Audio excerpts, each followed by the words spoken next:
Hello friends, welcome to my channel Ponvaira Citadel.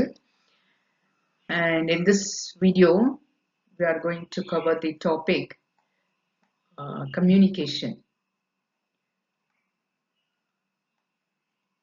நிறைய பேர் கேட்டிருந்தீங்க கம்யூனிகேஷன் டாபிக் போடுங்கன்னு. ஸோ இந்த கம்யூனிகேஷன் டாபிக் உங்க யூஜிசி நெட் பேப்பர் 1ல யூனிட் நம்பர் 4. ஸோ அதை பற்றி தான் இந்த வீடியோவில் ஃபுல்லாக பார்க்க போகிறோம். Stay tuned. ஸோ ஃப்ரெண்ட்ஸ், இந்த டாப்பிக்கில் கம்யூனிகேஷனில் நிறைய சப் டாபிக்ஸ் இருக்குது.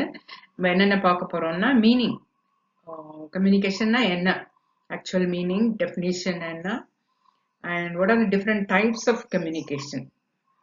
ஸோ அந்த டைப், ஒவ்வொரு டைப்பை பற்றியும் பார்க்க போகிறோம். And nature and characteristics of communication and what is meant by effective communication அப்படின்னா என்ன, அதை எப்படி அடையிறது, and verbal and non-verbal communication na enna, intercultural and group communication na enna, and classroom communication na enna. So teacher ஆக போறவங்களுக்கு இந்த topic classroom communication ரொம்ப important. அதில் எப்படி தேர்ச்சி பெறணுங்கிறது அவசியம் தெரிஞ்சுக்கணும். அண்ட் ஆல்சோ நம்ம இந்த வீடியோவில் வேரியஸ், இந்த வீடியோவில் அடுத்த வீடியோ 2 வீடியோவா போடுறேன் கம்யூனிகேஷனை. அடுத்த வீடியோவில் தான் நம்ம வந்து பேரியர்ஸ் டு எஃபெக்டிவ் கம்யூனிகேஷனும் and mass media and society பற்றி பார்க்க போகிறோம். இந்த வீடியோவில், ஃபர்ஸ்ட் வீடியோவில் இந்த 2 டாப்பிக்கும் பார்க்க போகிறோம். எஃபெக்டிவ் கம்யூனிகேஷன் முக்கியமானது. So stay tuned.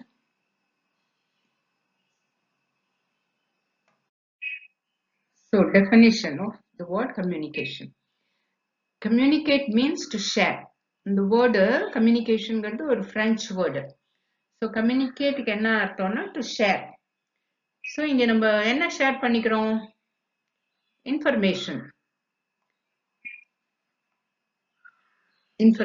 ஷேர் பண்ணுறோம், ஐடியாஸ், கான்செப்ட், இல்லை picture. So it may be anything. So sharing of information, ideas, images, text. So communication knowledge sharing. And sharing யாருக்குள்ள நடக்குது? Between a sender and a receiver. Not ஒரு sender ஒரு receiver தான், it can be many. அனுப்புறவங்களும் நிறைய பேர் இருக்கலாம், receiverம் நிறைய பேர் இருக்கலாம், depending upon the situation.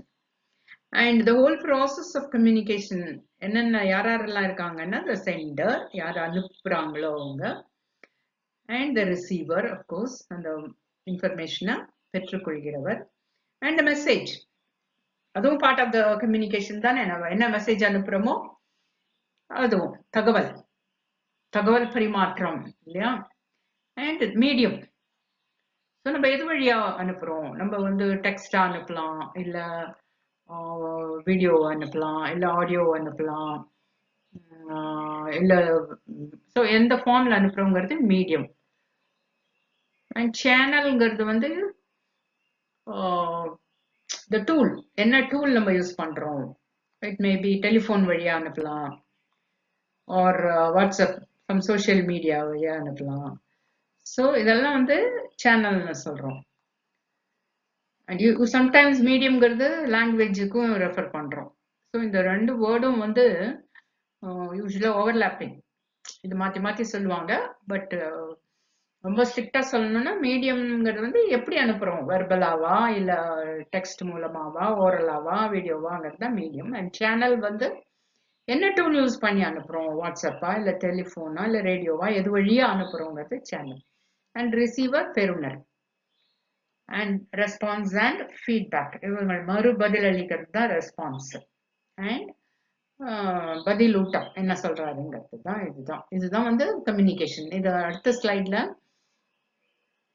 இன்னும் தெளிவா இந்த ஸ்லைட்ல பாருங்க. இந்த ஹோல் ப்ராசஸ் ஆஃப் கம்யூனிகேஷனை வந்து கிராஃபிக்கலா ரெப்ரசென்ட் பண்ணியிருக்கோம். ஸோ இங்க 2 மெயின் காம்பனன்ட் என்னது? The sender and the receiver. Sender message அனுப்புனர், ரிசீவர் வந்து பெறுநர். ஸோ இங்க யூஸ்வலா இவங்க மெசேஜ், எந்த மெசேஜ் அனுப்பும் போதும் இதை யூஸ்வலா என்கோட் பண்றாங்க. கோடுங்கிறது இங்க சீக்ரெட் கோடு மட்டும் கிடையாது, நம்ம எந்த லாங்குவேஜ் வேணாலும் யூஸ் பண்றோம் இல்லையா, அதுதான் இங்க கோடிங் சொல்றோம். அந்த ப்ராசஸ்க்கு என்கோடிங்னு சொல்றோம். சென்டர் என்ன பண்றாரு, என்கோட் பண்றாரு. அண்ட் ரிசீவர் அந்த மெசேஜை வாங்கி என்ன பண்ணணும், டீகோட் பண்ணணும். இது என்கோடு இல்லை, இது டீகோடு. இங்கதான் என்கோடு, இங்க வந்து decode. Sorry, I made a mistake. Receiver decode பண்றாரு, இவரு என்கோட் பண்றது. ஸோ அந்த மெசேஜ் அது தமிழ்ல சொல்றோம், இங்கிலீஷ்ல சொல்றோம், எழுதுறோம். ஸோ இதுதான் வந்து கோடிங்கிறது. ஸோ அதே இப்போ நான் எனக்கு தமிழ்ல மெசேஜ் வருதுன்னு வச்சுங்க, ஒரு லெட்டர் வருது, நான் எப்படி டிகோட் பண்ணுவேன்? எனக்கு தமிழ் தெரிஞ்சாதான் நான் அதை டிகோட் பண்ண முடியும். இல்ல தமிழ் எனக்கு தெரியலன்னா யார்கிட்டயாவது கொடுத்து அதை படிக்க சொல்லி டிரான்ஸ்லேட் பண்ண சொல்லி அது. ஸோ இதுதான் மேட்ச்னு கொடுக்கலாம் 1 மார்க்ல. சென்டர் என்கோடிங் டிகோடிங், யார் என்கோட் பண்ணுவா, யாரு டிகோட் பண்ணுவாங்கிறது. சென்டர் என்கோட் பண்ணுவாங்க, ரிசீவர் டிகோட் பண்ணுவாங்க. நான் இங்க தப்பா போட்டுட்டேன், என்கோடுன்னு இங்க மாத்திருக்கேன், ரெட்ல நீங்களும் மாத்திடுங்க. அண்ட் இது வழியா ஏரோ இங்க போகுது ரிசீவருக்கு. அண்ட் என்ன அனுப்புறோம், மெசேஜ். எது வழியா அனுப்புறோம், through A medium R A channel. நான் ஏற்கனவே சொன்ன மாதிரி மீடியமும் சேனலும் வந்து மாறி மாறி யூஸ் பண்றாங்க. பட் யூஸ்வலா மீடியம்ங்கிறது வந்து ரிட்டன் ஃபார்மா இல்ல ஓரல் ஃபார்மா, அதாவது ஸ்போக்கனா,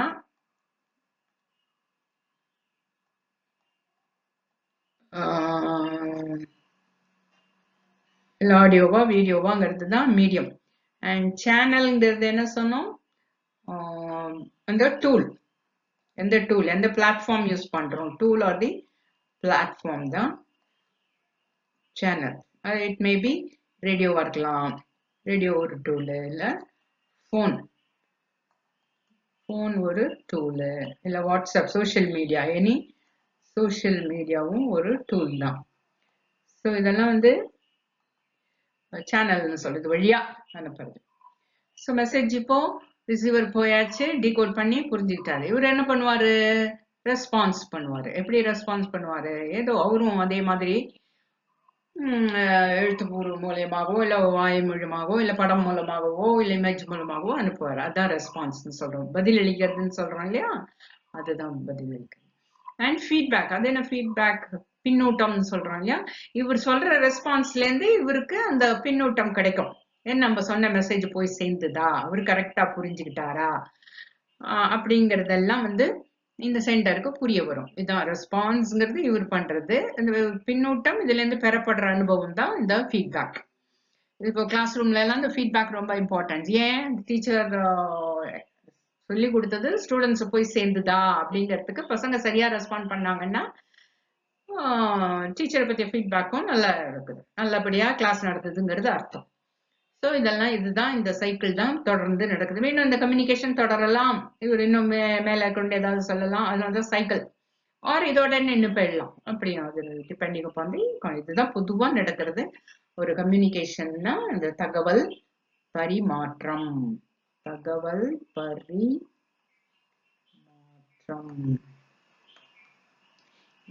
மாற்றம், தகவல் தொடர்புன்னு கூட சொல்லலாம்.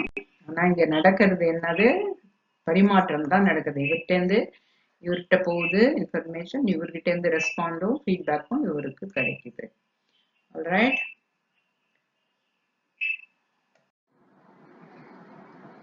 Now there are different types of communication இருக்குன்னு பார்த்தோம். இப்போ நான் அந்த என்னென்ன டைப்ஸ் இருக்கு, அதுக்குள்ள என்ன வித்தியாசம் அப்படிங்கறத செட்டா பார்க்க போறோம். ஃபர்ஸ்ட் செட் வந்து இன்ட்ராபர்சனல் வர்சஸ் இன்டர்பர்சனல் கம்யூனிகேஷன். இந்த ரெண்டு வேர்ட்ஸும் ரொம்ப முக்கியம், எப்பொழுதுமே எல்லாருக்கும் தெரியணும். இன்ட்ரானா விதின், இன்ட்ரானா எப்பொழுதுமே விதின், அதாவது எனக்குள்ளேயே, அவங்களுக்குள்ளே, உனக்குள்ளே. இன்டர்னா பிட்வீன், ரெண்டு பேருக்குள்ள. இன்டர்னா பிட்வீன். இன்ட்ரானா, இப்போ இன்ட்ரா காலேஜ்னா அந்த காலேஜுக்குள்ளே ஆர்ட்ஸுக்கும் சயின்ஸுக்கும் நடக்கிறது, இல்ல ரெண்டு செக்ஷனுக்குள்ள நடக்கிறது, அதே காலேஜ்ல within the same college. Inter collegiate டிபேட்னா மற்ற காலேஜோட நடக்கிறது, பிட்வீன் டிஃபரெண்ட் காலேஜஸ். ஸோ அந்த மாதிரி இங்க வந்து inter personal and intra personal communication. So intra personal என்ன கம்யூனிகேஷன் நடக்க முடியும்? என்ன இன்ட்ரா விதின் நமக்குள்ள எனக்குள்ள என்ன கம்யூனிகேஷன்? நான் என்னையே கேட்டுக்கிறது. நான் யாரு? செல்ஃப் அவேர்னஸ், பெர்செப்ஷன், என்னோட வியூ என்ன, என்னோட எக்ஸ்பெக்டேஷன், எதிர்பார்ப்பு என்ன, இதெல்லாம் நான் எனக்குள்ளேயே மனசுக்குள்ளேயே கேட்டுக்கிறோம் பாருங்க. நான் யாரு? நான் எங்க இருந்து வந்தேன்? இதெல்லாம் வந்து intra personal communication. So usually it involve self awareness, என்னை பத்தி தெரிஞ்சுக்கிறதுக்கு, என்னோட வியூஸ், என்னோட கருத்துக்கள், என்னோட பிலீஃப், என்னோட எக்ஸ்பெக்டேஷன் இதெல்லாம் தெரிஞ்சுக்கிறதுக்கு நம்ம நமக்குள்ளேயே விவாதித்துக் கொள்ளுவோம், பேசிக்கொள்ளுவோம். பைத்தியம் பேசிக்கும் அது வேற. இது வந்து நமக்குள்ள மௌனமாகவே நடைபெற்று கொண்டிருக்கும். யூஸ்வலா ரொம்ப புத்திசாலியும் தனக்குள்ள பேசிப்பாங்க, பைத்தியமும் பேசும். அண்ட் அந்த இன்ட்ரா பர்சனலுக்கு ஒரு ரிசீவர் வேண்டாம், வெறும் சென்டர் மட்டும்தான். ஏன்னா 2 பேர் இருந்தா தானே ரிசீவர் வேணும். அதே மாதிரி இன்ட்ரா பர்சனல் கம்யூனிகேஷன் வந்து எங்க வேணாலும் எப்ப வேணாலும் நமக்குள்ள தானே பேசிக்க போறோம். நீ பஸ்ல உட்காந்து நமக்குள்ள நினைச்சுக்கிட்டே வரலாம், ஏண்டாப்பா எனக்கு எப்படி நடக்குது, நான் என்ன தப்பு பண்ணேன், நம்ம என்ன பண்ணணும், என்ன பண்ண போறோம், இதெல்லாம் நம்ம யோசிச்சுட்டு வரோம் இல்லையா? அதுதான் கம்யூனிகேஷன் சொல்றோம். And there is no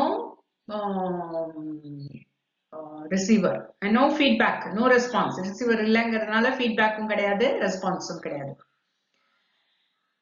and இன்டர்பர்சனல்ங்கும் போது 2 பேருக்குள்ள நடக்கலாம், இல்ல ஒரு குரூப்புக்குள்ள நடக்கலாம். குரூப் கம்யூனிகேஷன் 2 குரூப்புக்குள்ள நடக்கலாம், இல்ல நிறைய பெரிய பப்ளிக், நிறைய பேர் இருக்கிற இடத்துலயும் நடக்கலாம். Public communication R mass communication சொல்றோம். இதெல்லாம் வந்து இன்டர்பர்சனல். 2 பேருக்குள்ள நடந்ததுன்னா, 2 பேர் பேசுறாங்க, கம்யூனிகேஷன் நடந்ததுன்னா என்ன சொல்றேன், அத டயாடிக், டயட்னா 2, டயாடிக் கம்யூனிகேஷன் அப்படின்னா 2 பேருக்குள்ள நடக்கிறது டயாடிக் கம்யூனிகேஷன். நிறைய பேருக்கு நடக்கிறது மாஸ் கம்யூனிகேஷன், பப்ளிக் கம்யூனிகேஷன். இது ரெண்டுக்கும் என்ன வித்தியாசம்னு இன்னொரு இதுல பார்க்க போறோம். அடுத்தது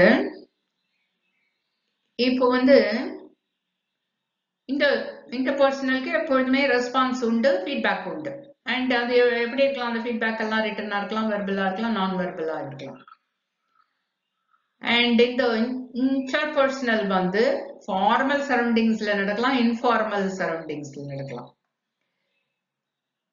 ஸோ அது என்ன ஃபார்மல் இன்ஃபார்மல் கம்யூனிகேஷன்? ஃபார்மலா நடக்கிறது இன்ஃபார்மல் கம்யூனிகேஷன். ஃபார்மல்ங்கிறது ஆஃபீஸ்ல நடக்கிறது, இன்ஸ்டிடியூஷன்ஸ்ல, ஸ்கூல்ஸ்ல, காலேஜஸ்ல நடக்கிறதெல்லாம் ஃபார்மல் கம்யூனிகேஷன் இருக்கும். யூஸ்வலா அங்க எப்படி நடக்கும் கம்யூனிகேஷன்? லெட்டர்ஸ், சர்க்குலர்ஸ், நோட்டீஸ் போர்ட்ல போட்டிருப்பாங்க, இமெயில், அந்த மாதிரி ரிட்டன்ல தான் மோஸ்ட்லி இருக்கும். அண்ட் என்னவா இருக்கும்? Instructions, guidelines, order, plans, policies அதெல்லாம் எக்ஸ்பிளைன் பண்ணுவாங்க, இல்ல டிபேட் பண்ணுவாங்க. ஸோ இதெல்லாம் வந்து ஃபார்மல் கம்யூனிகேஷன். இன்ஃபார்மல் கம்யூனிகேஷன்ங்கிறது கேஷுவலா நடக்கிறது, ஃபேமிலியில நடக்கிறது இன்ஃபார்மல் கம்யூனிகேஷன், ஃப்ரெண்ட்ஸ்குள்ள நடக்கிறது இன்ஃபார்மல் கம்யூனிகேஷன். அதுக்கு வந்து எந்த சர்க்குலரோ இல்ல ரிட்டனாவா இருக்க போது இல்ல. யூஸ்வலா வந்து verbal, informal. And sometimes verbal கூட இருக்காது, கெஸ்டர்லே ஜாடா மூலியமாவே பேசிடுவாங்க. ஃபார் எக்ஸாம்பிள் வீட்டுல சாப்பிட்டுட்டு இருக்கீங்க, அம்மா வந்து இன்னொரு 2 இட்லி வச்சாங்கன்னு வச்சுக்க தட்டுல, உடனே வாயை கூட திறக்காம நம்ம என்ன பண்ணுவீங்க? கையை நீட்டுவீங்க, இல்ல தலையாட்டுவீங்க, போதும்னு அர்த்தம். ஸோ இதெல்லாம் இன்ஃபார்மல் கம்யூனிகேஷன். அண்ட் ஃபார்மல் கம்யூனிகேஷன்ல யூஸ்வலா த ஃப்ளோ ஆஃப் இன்ஃபர்மேஷன், அதுக்கு ஒரு மீடியம் இருக்கும், ப்ரீ டிஃபைன்டு மீடியம். அதான் நான் சொன்னேன், இப்போ நோட்டீஸ் போர்டோ இல்ல வாட்ஸ்அப்லயோ இல்ல இமெயிலையோ லெட்டர்ஸோ சர்க்குலரோ இதெல்லாம் ப்ராப்பரா ஒரு மீடியம், ப்ரீ டிஃபைன் மீடியம் இருக்கும். ஆனா இன்ஃபார்மல் கம்யூனிகேஷன்ல எந்த ஒரு மீடியமும் இருக்காது, சம்டைம் மீடியமே இல்லாம கூட நடக்கும். And formal communication is more reliable. ரிலையபிள்னா நம்பிக்கைக்கு உகந்தது. And informal communication less reliable, நம்பிக்கை கிடையாது. அதனாலதான் எப்பொழுதும் ஆஃபீஸ்ல எழுதி கொண்டு போவாங்க. லீவில் போய் கேட்க போனா, ஈவன் காலேஜஸ்ல ஸ்டூடெண்ட்ஸ் போய் ஸ்டாஃப் எனக்கு லீவ் கேட்டா லெட்டர் எழுது, லெட்டர் லெட்டர் லெட்டர் கையெழுத்து லெட்டர் தான். ஏன்? பிகாஸ் நாளைக்கு நீ வந்து லீவே போடல நான் வந்தேன் கதை விடலாம் இல்ல நான் லீவ் கொடுக்குமா எது வேணாலும் நடக்கலாம் ஸோ எது லெட்டர் தான் பேசும் ஸோ மோர் ரிலேபிள் நம்ம வாயால சொல்றதெல்லாம் இன்ஃபார்மல் லெஸ் ரிலேபிள் அதனால தான் அந்த வீட்டில் எல்லாம் நடக்கும் ஃப்ரெண்ட்ஸுக்குள்ள அந்த மாதிரி நம்ம லெட்டர் கொடுக்க மாட்டோம் இந்த இன்ஃபார்மல்னு வரும்போது முக்கியமான ஒரு கம்யூனிகேஷன் பத்தி தெரியணும் யூஸ்வலா கொஸ்டின் கேட்டிருக்காங்க அதுல என்னன்னா அதுக்கு பேர் grapevine grapevine communication அது என்ன கிரேப் வைன் இது கிரேப் வைன் கம்யூனிகேஷன்னா என்ன அர்த்தம்னா இப்போ நம்ம ஆபீஸ்ல எங்க வேணாலும் நடக்கலாம் நம்ம தமிழ்ல பாருங்க எனக்கு ஒரு பட்சி சொன்னுச்சுன்னு சொல்லுவாங்க சும்மா 2 பேர் பேசிக்கும் போது அந்த டீ பிரேக்ல காஃபி பிரேக்ல லஞ்ச் பிரேக்ல சும்மா கிசு கிசு பேசுறாங்களே அந்த கிசு கிசு தான் கிரேப் வைன் கம்யூனிகேஷன் அந்த கிசு கிசுல எல்லாம் வரும் பாஸை பத்தி பேசுவாங்க இன்ஃபீரியரை பத்தி பேசுவாங்க சுப்பீரியரை பத்தி பேசுவாங்க கவர்மெண்ட்டை பத்தி பேசுவாங்க எல்லாம் பேசுவாங்க எக்ஸுக்கும் ஒய்க்கும் லவ் எக்ஸ் ஒய்யை கல்யாணம் பண்ணி இல்ல ஒய்க்கு இன்னொரு ஆள் இருக்கு செட்டு அப்படியெல்லாம் பேசுவாங்க இதெல்லாம் தான் grapevine communication very very informal ஆனா இது வேகமா பரவும் எதுதான் வேகமா பரவும் இன்ஃபார்மல் கம்யூனிகேஷன் தான் வேகமா பரவும் இவனுக்கு தெரியுமா நியூஸ் தெரியுமா நியூஸ் தெரியுமா நியூஸ் தெரியுமான்னு இங்க ஃபார்மலா கொடுக்குற சர்க்குலரோ லெட்டரோ நோட்டீஸ் போர்டையோ யாரும் பார்த்திருக்க மாட்டாங்க கேட்டா எனக்கு தெரியாதே நான் பார்க்கவே இல்லையேம்பாங்க ஏன்னா அதுல ஏதோ வேலை இருக்கு இது வந்து சும்மா காசிப் ஸோ இதனால்தான் இதை என்ன சொல்றோம் ஃபார்மல் இதை வந்து எஃபெக்டிவ் மெத்தட் ஆஃப் கம்யூனிகேஷன் சொல்றோம் ஆனா இன்ஃபார்மலை வந்து எஃபிஷியன்ட்னு சொல்றோம் அது என்ன எஃபெக்டிவ் எஃபிஷியன்ட்னா இட் சேவ்ஸ் டைம் ஃபாஸ்டா இன்ஃபார்மல் யார்ட்டாவது சொல்லிட்டீங்கன்னாலே போதும் அது டைம் எங்க சேவ் ஆகுது அதனால எஃபிஷியன்ட் கம்யூனிகேஷன் ஓரலா சொல்றது எஃபெக்டிவ்ங்கிறது பின்னாடி நமக்கு எதுவுமே லெட்டர் தான் பேசும் ரிட்டன் கம்யூனிகேஷன் தான் பேசும் அதனால அது ப்ராப்பரா ஒரு திங் நடைபெறணும்னா அது ரிட்டனா டாக்குமெண்ட் இருக்கணும் ஸோ எஃபெக்டிவ்னு சொல்றோம் ஆனா இது எஃபிஷியன்ட் டைம் சேவிங் சப்போஸ் ஆஃபீஸ்ல எல்லாம் நம்ம சொன்னோம் இந்த மாதிரி ஃபார்மலா தான் நடக்கும் லெட்டர் மூலமா தான் நடக்கும் எழுத்து பூர்வமா தான் கம்யூனிகேஷன் நடக்கும் ஓரலா சொன்னா செல்லுபடி ஆகாதுன்னு சொன்னோம் ஆனா சம்டைம்ஸ் ரொம்ப அவசரமா இப்ப நாளைக்கு வந்து உங்க காலேஜ்லயோ இல்ல ஆர்கனைசேஷன் இன்ஸ்பெக்ஷன் வராங்கன்னு வச்சுக்கோங்க இன்னைக்கு உடனே என் பாஸ் என்ன பண்ணுவார் எல்லாரையும் கூப்பிட்டு எல்லா டிபார்ட்மெண்ட்டையும் கூப்பிட்டு ஓரலா தான் அப்போ போய் சர்க்குலர் எடுக்கவோ மெயில் அனுப்போ டைம் இருக்காது இப்பதான் நியூஸ் வந்திருக்கும் அதனால நாளைக்கு இன்ஸ்பெக்ஷன் எல்லாரும் அது ரெடியா வரணும் இதை ரெடி பண்ணுங்க அதை ரெடி பண்ணுங்கன்னு ஓரலாவே நடக்கும் ஸோ எஃபிஷியன்ட் ஸ்பீடு ஸோ அது இன்ஃபார்மலாவே சொல்லிடுவாங்க டைம் அதனால இது எஃபிஷியன்ட்டா டைம் சேவ் பண்ணும் இது வந்து எஃபெக்டிவா நடைபெறும் ப்ராப்பரா நடைபெறதுக்கு ஃபார்மல் கம்யூனிகேஷன் முக்கியம் கிரேப் வைன்னா இந்த நம்ம சொன்னமே என்னது வதந்திகளை பரப்புற மாதிரி வதந்தின்னு இல்ல சில சமயம் உண்மைகளும் அங்க பரிமாறப்படும் பட் நிறைய வதந்தி தான் இருக்கும் ரூமர்ஸ் தான் அங்க இருக்கும் கிரேப் வைன் கம்யூனிகேஷன்ல கிசு கிசு கிசு கிசு அப்புறம் அண்ட் ஃபார்மல்னு வரும்போது யூஸ்வலா ரிட்டர்னா இருக்கலாம் யூஸ்வலா ரிட்டர்னா இருக்கும் இன்ஃபார்மல் வந்து வெர்பல் ஆர் கெஸ்டர் அண்ட் இது வந்து எஃபெக்டிவ் flow of information சொல்றோம் இது efficient flow of communication சொல்றோம் and இன்னொரு ரெண்டு டிஃபரன்ஸ் என்னன்னு பார்த்தா இதுல வந்து ஃபார்மல்ல வந்து ஈஸி டு மெயின்டைன் சீக்ரசி இப்போ லெட்டர்ல கான்ஃபிடென்ஷியல்னு போட்டுட்டா அது வேற யாருக்கும் போகாது யாருக்கு போகணுமோ அவங்க மட்டும் தான் போகும் ஆனா இன்ஃபார்மல் கம்யூனிகேஷன்ல கான்ஃபிடென்ஷியாலிட்டியை மெயின்டைன் பண்ண முடியாது சீக்ரஸியை மெயின்டைன் பண்ண முடியாது எல்லாருக்கும் போயிடும் அண்ட் ஃபார்மல்ல வந்து டிஸ்டார்ஷன் நடைபெறாது எந்த வித மாற்றமும் அந்த செய்தியில பண்ண முடியாது ஏன்னா ரிட்டர்னா இருக்குது அதனாலதான் ரிட்டர்ன்லயே கொடுக்குறாங்க ஆஃபீஸ்ல பட் இன்ஃபார்மல்ல வந்து எல்லா வித டிஸ்டார்ஷனும் இருக்கும் எக்ஸுங்கிறது ஒய்யா மாறிடும் ஒய்ங்கிறது ஏயா மாறிடும் ஆளாளுக்கு பேசும்போது ஒன்னொன்னு மாத்தி சொல்லி இஷ்டத்துக்கு அவங்க இஷ்டத்துக்கு பேசி டிஸ்டார்ஷன் செய்தி ஒரிஜினல் செய்தியை விட வேற செய்தி தான் வரும் அதான் இதுக்கெல்லாம் வித்தியாசம். அண்ட் யூஸ்வலா இந்த ஃப்ளோ ஆஃப் இன்ஃபர்மேஷன் சொல்லும்போது இதை ஹரிசான்டல் ஃப்ளோன்னு சொல்றோம். ஹரிசான்டல் ஃப்ளோ ஆஃப் இன்ஃபர்மேஷன்னா இப்படி போறது. அது என்ன ஹரிசான்டல் ஃப்ளோ ஆஃப் இன்ஃபர்மேஷன்? அதாவது ஈக்குவல் ரேங்க்ஸ், ஒரே ஆஃபீஸ்ல ஹையரார்கி உண்டு இல்லையா? ஹையரார்கின்னா அந்த ரேங்க் படி மேலதிகாரி, அவருக்கு கீழே, அவருக்கு கீழே, அந்த ஹையரார்கில ஒரே ரேங்க்ல இருக்கிறவங்க எல்லாம் ஒன்னா கம்யூனிகேட் பண்ணாங்கன்னா அது ஹரிசான்டல். ஒரு டிபார்ட்மெண்ட் ஹெட் எல்லாம் கூப்பிட்டு பிரின்சிபல் பேசுறாங்கன்னா அது ஹரிசான்டல். வெர்டிகல்னா, வெர்டிகல்னு வரும்போது மேல கீழன்னு வரும். ஹையரார்கி மேல கீழே. அப்வர்டா இருக்கலாம் flow of information or downward flow of information இருக்கலாம். அப்வர்ட்னா என்னது? கீழே இருக்கிற ரேங்க், கீழ் ரேங்க், லோவர் ரேங்க்ல இருந்து ஹையர் ரேங்க்கு போறது. என்ன மாதிரி இன்ஃபர்மேஷன் போகும் சொல்லுங்க பார்க்கலாம்? லோவர் ரேங்க்ல இருந்து கிரீவன்ஸ், கம்ப்ளைண்ட் பாக்ஸ்னு ஒன்று வச்சிருப்பாங்க இல்லையா? அதுல யார் போடுவா? ஹையர் மோஸ்ட் பிரின்சிபல் போய் அங்க போட மாட்டாங்க. கீழே இருக்கிற பியூன் தான் இந்த கம்ப்ளைண்ட் பாக்ஸ்ல லெட்டர் போடுவான். எனக்கு எங்க ரூம்ல தண்ணியே வரல, இல்ல எனக்கு வெயில்ல நிக்க போறதுக்கு ஒரு இடம் இல்ல, ஷெல்டர் ஏதோ சம்திங். ஸோ லோவர் ரேங்க்ல இருந்து ஹையர் ரேங்க்கு போறதுல கம்ப்ளைண்ட் பாக்ஸ், சஜஷன் பாக்ஸ் இதெல்லாம் இருக்கும். அண்ட் ஹையர் ரேங்க்ல இருந்து போறது சர்க்குலர்ஸ், கைட்லைன்ஸ், பாலிசிஸ் இதெல்லாம் அவங்க எக்ஸ்பிளைன் பண்ணி சர்க்குலர் போடுறாங்க இல்லையா? அது எங்கேருந்து வரும்? மேலிடத்துல இருந்து கீழே இருக்கிறவங்களுக்கு தான் வரும். So this is downwards flow of information.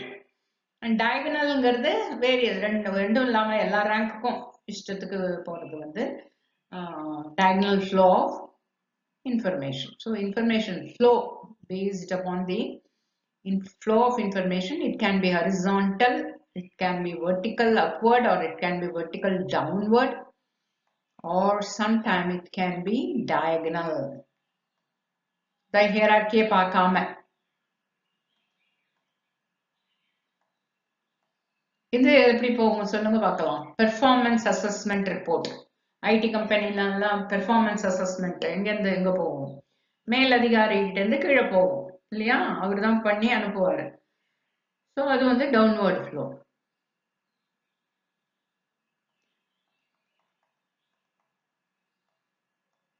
அடுத்தது டைரக்ட் வர்சஸ் மீடியேட்டட் கம்யூனிகேஷன். டைரக்ட்னா ஃபேஸ் டு ஃபேஸ், டைரக்ட்னா ஃபேஸ் டு ஃபேஸ், மூஞ்சி பார்த்து பேசுறது இல்ல கொடுக்கறது இதெல்லாம். Mediated communication through some channels,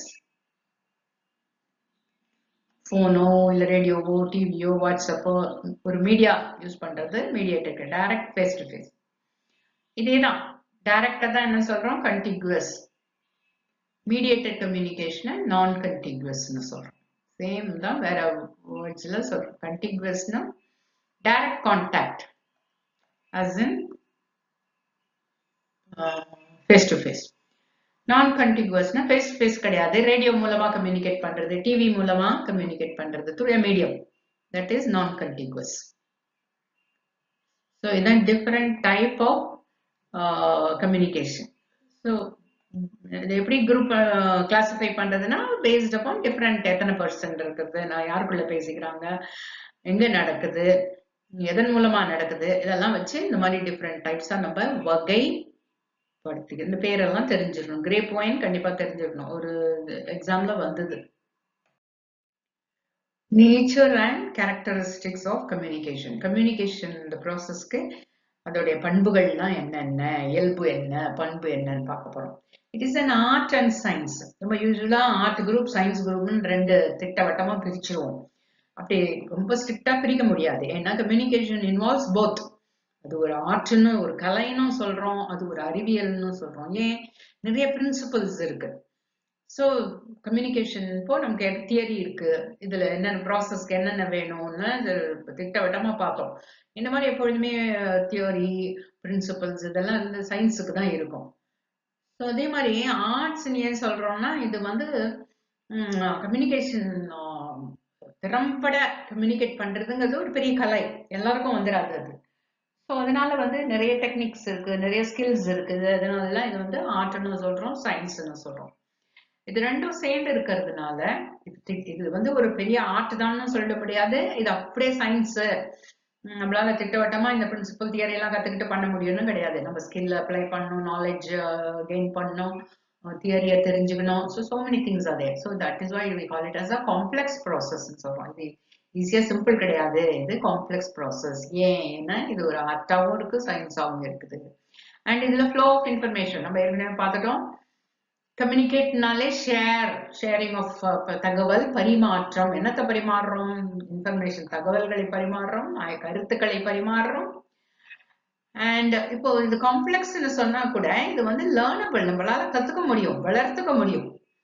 சில பேருக்கு வெரி புவர் இன் கம்யூனிகேஷன் சொல்லுவாங்க. கம்யூனிகேஷன் ஸ்கில்லே கிடையாது, பேச தெரியாது, எழுத தெரியாது, ஆனா பயங்கர இன்டெலிஜென்ட்டா இருப்பாங்க. தெரியாது இந்த சென்ஸ், எப்படி பேசணும், யார்கிட்ட எப்படி பேசணும், அந்த ஆர்ட்ஸ் அண்ட் டெக்னிக்ஸ் எல்லாம் தெரியாது. அதெல்லாம் ஆனா கத்துக்க முடியும், பயிற்சி மூலம் கத்துக்க முடியும். அதனாலதான் இப்ப நிறைய வந்து the art of communication, learn communication skills in 30 days அப்படிலாம் நிறைய கோர்ஸ் வந்துடுச்சு. பயிற்சியின் மூலமா இதை வந்து நம்ம கத்துக்க முடியும்.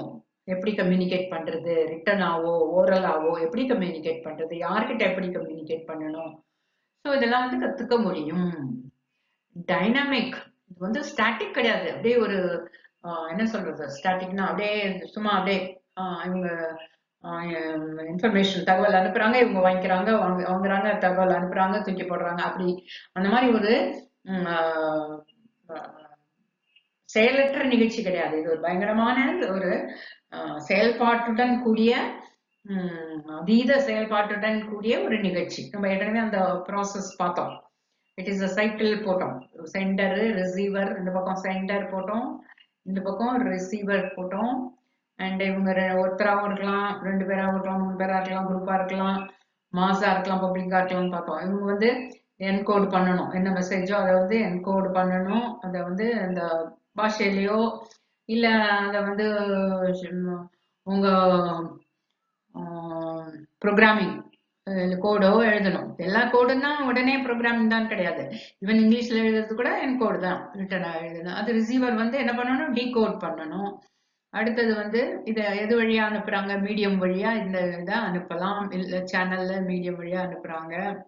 அடுத்தது இந்த ரிசீவர்லேருந்து என்ன வருது, ஃபீட்பேக் வருது, ரெஸ்பான்ஸ் வருதுன்னு பார்த்தோம்.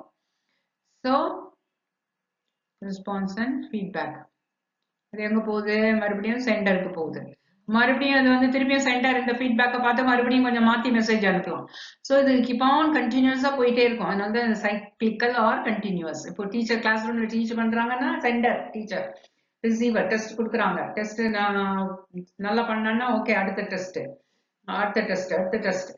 சரியா பண்ணலன்னா மறுபடியும் உங்க வேற மாதிரி மெத்தடை மாற்றி இல்ல உங்க எக்ஸாம்பிள மாத்தி டீச் பண்ணி மறுபடியும். So it is a cyclical continuous process.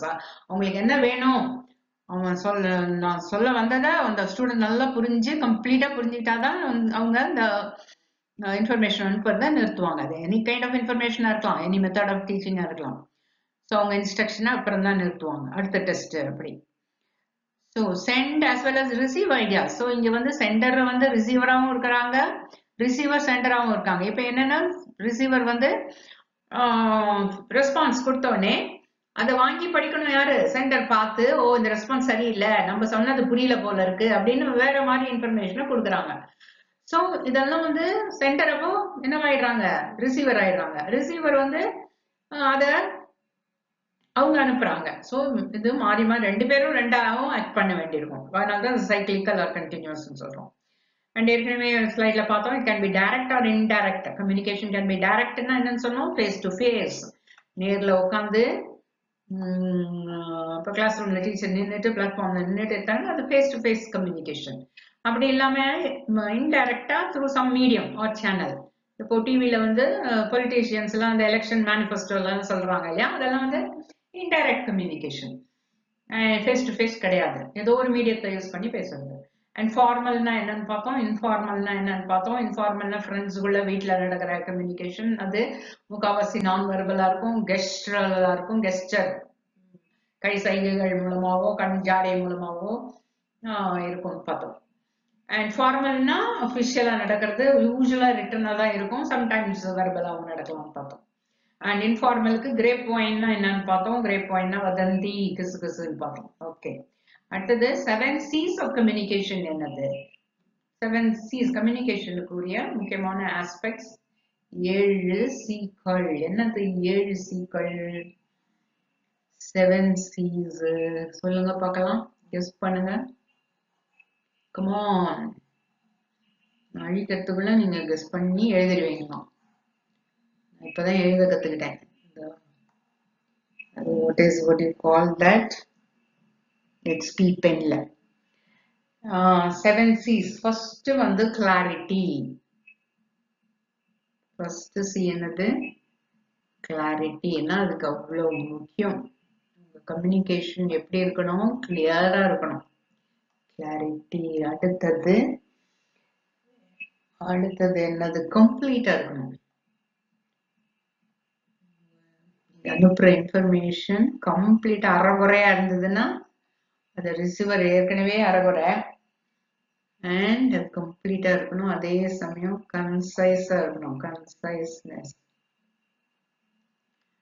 அடுத்த சி கரெக்டா, அதை முன்னாடி கூட போட்டுக்கலாம். கன்சைஸ்னஸ்க்கு அப்புறம் கரெக்ட்னஸ். இது கூட மூணாவதா போட்டுங்க, இதை நாலாவதா போட்டுங்க. அடுத்த சி என்ன போடலாம்? கம்ப்ளீட் போட்டாச்சா?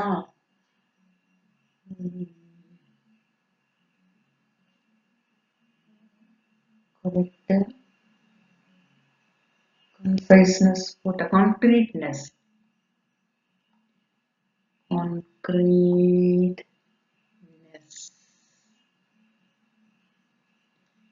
Next courtesy.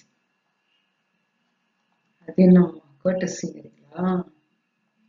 then considerate.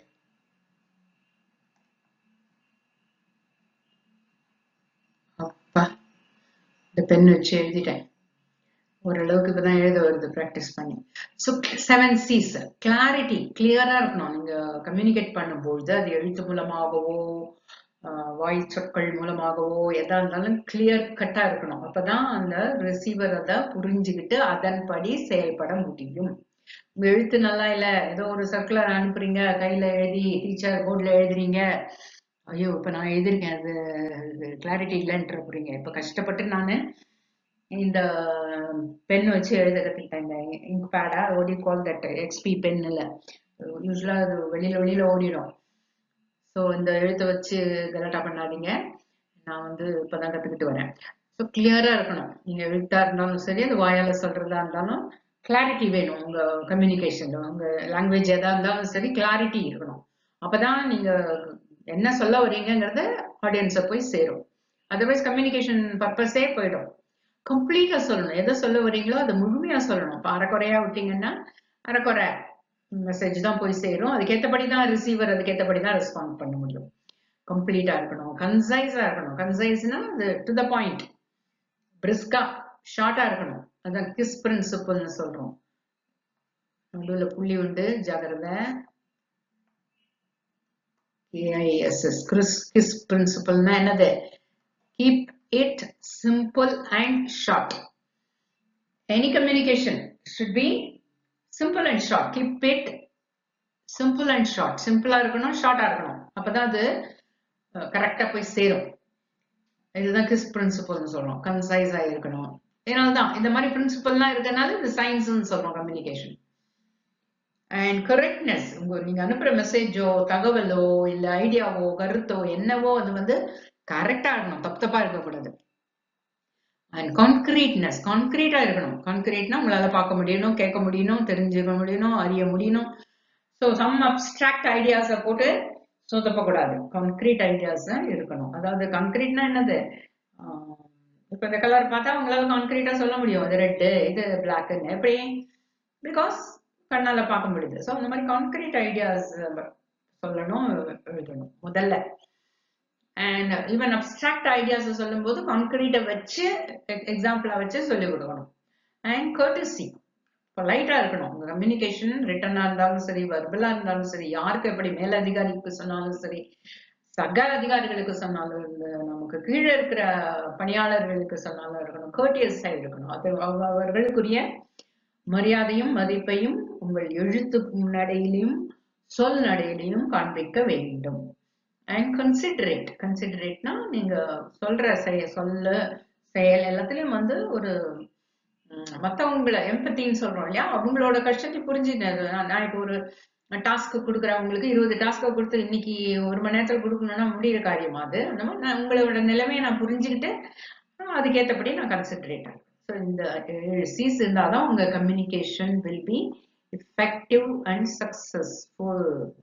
இல்லாட்டி உங்க communication waste, failed in communication. நம்ம சொல்றோம் இல்லையா, இஸ் புவர் இன் கம்யூனிகேஷன் சொல்றோம். அப்படின்னா என்ன அர்த்தம்? கிளாரிட்டி இருக்காது, ஏதோ சம்திங் மிஸ்ஸிங் அர்த்தம். கம்ப்ளீட்டா இருக்காது, அரைக்குறையா வளருவாங்க, அரைக்குறையா எழுதுவாங்க, தப்பா எழுதுவாங்க, ஃபுல்லா எழுத மாட்டாங்க, இல்ல எக்கச்சக்கமா எழுதி வைப்பாங்க, கன்ஃபியூஸ் பண்ணி விடுவாங்க. ஸோ அதெல்லாம் இல்லாம இருக்கிறது 7 C's ஆஃப் கம்யூனிகேஷன். இதை மாஸ்டர் பண்ணாலே நீங்க you will become a good communicator. And purposive activity, கம்யூனிகேஷனுங்கிறதுக்கு எதுக்குமே ஒரு பர்பஸ். நம்ம பர்பஸ் இல்லாட்டி யார்கிட்டயாவது போய் தொடர்பு கொள்ள போறோமா, நான் உங்களுக்கு மெயில் அனுப்ப போறோமா, இல்ல போன் போட போறேன்னா, இல்ல ஏதோ ஒண்ணு கன்வே பண்ணணும், ஒரு மெசேஜோ, ஒரு தகவலையோ, ஒரு நாலேஜையோ, ஸ்கில்லையோ நான் யாருக்கோ எதுக்கோ ஒரு பர்பஸ் இருக்கு, அதுக்காக தான். அதனால இந்த கம்யூனிகேஷன் பர்பஸ்ஃபுல் ஆக்டிவிட்டிங்கிறதால அந்த பர்பஸை நம்மளால அடைய முடிஞ்சுதா அப்படிங்கிறத நம்ம செக் பண்ணிட்டு அதுக்கேற்றபடி நம்மளோட கம்யூனிகேஷன் திறத்தை வளர்த்து கொள்ள வேண்டும். அதுக்கேற்ற மீடியத்தை சூஸ் பண்ண வேண்டும். இதுக்கு இமெயில் அனுப்பிச்சா பரவாயில்லையா, இல்ல இதுக்கு ஓரலா சொல்லணுமா, போன் பண்ணி பேசிக்கலாமா, யாருக்கிட்ட பேசுறோங்கிறது முக்கியம், டைரக்டா இருக்கா இன்டைரக்ட். ஸோ இவ்வளவையும் கன்சிடர் பண்ணுங்க. Nature and characteristics of communication. Now we are going to see what is the effective communication. Effective communication அப்படின்னா என்ன, அதோட பண்புகள் என்னன்னு பார்க்க போறோம். What is effective communication? If both the sender and receiver derive a common meaning or a common interpretation, then the communication is said to be effective. So sender என்ன நினைச்சு என்ன கருத்தை அனுப்புகிறாரோ, ரிசீவர் அதே கருத்தை, அதே ஐடியாவை, அதே இன்ஃபர்மேஷனை எந்தவித தவறும் இல்லாமல் புரிந்து கொண்டால் அந்த கம்யூனிகேஷனை எஃபெக்டிவ்னு சொல்லுவோம். இல்ல நான் ஒன்னு அனுப்ப, நீ ஒன்னு புரிஞ்சுக்கிட்டு ஏதோ ஒன்னு செய்ய, அங்க என்னது confusion, it is not effective. புரியுதா? ஸோ அது எந்த டைப் ஆஃப் கம்யூனிகேஷனாகவும் இருக்கலாம், ஓரலா இருக்கலாம், ரிட்டனா இருக்கலாம், இமெயில்ல இருக்கலாம், நீங்க எந்த சேனல் வேணாலும் யூஸ் பண்ணலாம், எந்த மீடியம் எந்த லாங்குவேஜ் வேணாலும் யூஸ் பண்ணலாம், லெட்டர் அனுப்பலாம், இமெயில் அனுப்பலாம், வாட்ஸ்அப்ல சொல்லலாம், டிவில சொல்லலாம், போன்ல சொல்லலாம், இல்ல பிரஸ்ல சொல்லலாம், நியூஸ் பேப்பர்ல சொல்லலாம், புல்லட்டின்ல சொல்லலாம், டிபேட்ல சொல்லலாம், எது வேணாலும் இருக்கலாம். பட் நீங்க சொல்ல வந்த கருத்தை எந்தவித மாறுபாடும் இல்லாமல், எந்தவித கோளாறும் இல்லாமல் அந்த ஆடியன்ஸ் புரிந்து கொண்டார்கள் என்றால் அது எஃபெக்டிவ் கம்யூனிகேஷன். ஓகே, அண்ட் இதுக்கு 5 S முக்கியமா தேவைப்படும். அதாவது கம்யூனிகேஷன் எஃபெக்டிவா இருக்கணுமா, 5 S என்னென்ன நம்ம ஏற்கனவே பார்த்தா மாதிரி அந்த கிஸ் தான். அதே கிஸ்ஸா, இது வேற கிஸ்ஸா, அதே கிஸ் தான். So it should be short. Your message should be very short and it should be simple. சும்மா கண்ண புண்ணன் வார்த்தை ஜாலங்கள் அங்க இருக்க கூடாது, சிம்பிளா இருக்கணும். Strength, sincerity. ஸோ நமக்கு ஏற்கனவே ஷார்ட்டா இருக்கணும் தெரியும், மெசேஜ் சிம்பிளா இருக்கணும். அதாவது கண்ணாபின்னான்னு இந்த வார்த்தைகள்ல போட்டு அது எந்த லாங்குவேஜா இருந்தாலும் தேவையில்லாம யூஸ் பண்ணக்கூடாது. அண்ட் மெசேஜ் என்ன சொல்ல வரோமோ அதை கிறிஸ்பா, ஷார்ட்டா, கன்சைஸ்னஸ், ப்ரிசைஸ்ன்னு சொல்லணும். இல்லாம யூஸ்வலா இந்த மாதிரி கம்யூனிகேஷன்ல நாய்ஸ்ன்னு ஒரு வார்த்தையை சொல்லுவாங்க. நாய்ஸ்னா நம்ம உங்களுக்கு தெரியும், சத்தம், தேவையில்லாத சத்தம்னு. இங்க வந்து தேவையில்லாத இன்ஃபர்மேஷன் கூட, உண்மையான இன்ஃபர்மேஷன் கூட நாய்ஸா மாறிடலாம். ஃபார் எக்ஸாம்பிள் சொல்றேன் பாருங்களேன், நான் வந்து இப்போ ஒரு ஃப்ரெண்டுக்கு ஃபோன் பண்ணி நான் டெல்லிக்கு வரேன், இத்தனை மணிக்கு வரேன், இத்தனை ட்ரெயினுக்கு போன காலங்காத்தால் கிளம்ப போறேன், நான் அவனுக்கு ஃபோன் பண்ணி சொல்லணும் நான் இத்தனை மணிக்கு வரேன், இத்தனை இந்த ட்ரெயின்ல வரேன். ஸோ என்ன சொல்லணும், டைரக்டா இந்த ட்ரெயின் டெல்லியில இந்த ஸ்டேஷன் இத்தனை மணி, அது மட்டும்தான் இந்த தேதி அது மட்டும் சொன்னா போதும். அதை விட்டுட்டு நான் காலையில 7 மணிக்கு எழுந்தேன், மார்க்கெட்டுக்கு போனேன், அந்த ஆப்பிள் வாங்கினேன், ஆரஞ்சு சீப்பா இருந்தது, அதெல்லாம் சொன்னேன்னா இந்த நான் சொன்னேனே நான் 7 மணிக்கு எழுந்தது இதெல்லாம் நாய்ஸ். அது என்னன்னு சொல்றோம்? நாய்ஸ்ன்னு சொல்றோம். கம்யூனிகேஷன்ல இந்த வார்த்தை. உங்களுக்கு நாய்ஸ்னா என்னன்னு தெரியும், அந்த சத்தம், அது வேற. இங்க வந்து கம்யூனிகேஷன் லாங்குவேஜ்ல தேவையில்லாத இன்ஃபர்மேஷன் அது கரெக்டாவே இருந்தாலும் இந்தியாவின் தலைநகரம் டெல்லின்னு நீ சொல்ல வேண்டிய அவசியம் இல்லை உங்க ஃப்ரெண்ட் கிட்ட போய். ஸோ அது வந்து தேவையில்லாத இன்ஃபர்மேஷன் வந்து கம்யூனிகேஷன்ல நாய்ஸ்ன்னு சொல்றோம். ஸோ அதெல்லாம் நாய்ஸ் இல்லாம அன்னெசரி இன்ஃபர்மேஷன் இல்லாம தேவையானதை மட்டும் சொல்லணும். Short, simple. ஸ்ட்ரென்த்னா நீங்க உபயோகப்படுத்த போற மீடியம் என்ன, மீடியம் என்ன லாங்குவேஜ், அது ஓரலா சொல்லணுமா ரிட்டனா சொல்லணுமா, அதெல்லாம் யோசிச்சு முடிவு பண்றதுக்கு அதோட ஸ்ட்ரென்த். அண்ட் இதெல்லாம் தீர்மானம் பண்ணிட்டு கடைசியில வித் ஆல் யுவர் சின்சியாரிட்டி நீங்க நம்ம சொன்ன ஏற்கனவே சொன்ன 7 C's அந்த 4 S ஃபாலோ பண்ணீங்கன்னா your communication will be very effective and purposive. நம்ம பார்த்தோம் இல்லையா? ஸோ அந்த மாதிரி அது ஒரு பலனுள்ளதா அமையும். இத்தனையும் நீங்க ஃபாலோ பண்ணணும். அதான் எஃபெக்டிவ். பலன் இருக்கணும் நம்ம கம்யூனிகேஷன், எந்த கம்யூனிகேஷன் பண்ணாலும் அது பலனை, அந்த நோக்கம் நிறைவேறணும். நம்ம ஏற்கனவே பார்த்தோம் எஃபெக்டிவ் கம்யூனிகேஷன் என்னன்னு பார்த்தோம். And effective communication can be different types.